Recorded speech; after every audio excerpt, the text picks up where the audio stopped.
السلام عليكم ورحمة الله وبركاته. معلومة في دقيقة: الزعتر الحقير النافع، زهيد الثمن غني القيمة.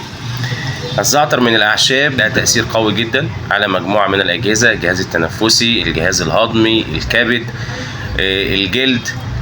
تعالوا بينا نعرف مدى تأثيره على كل ده.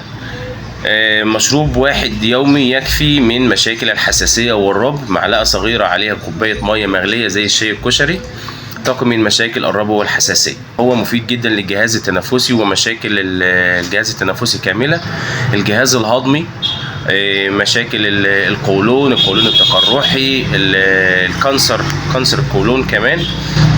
مفيد جدا في الكبد لأنه طارد قوي جدا للسموم. مفيد جدا للدهون الثلاثية والكوليسترول، ومهم جدا كمان للجلد.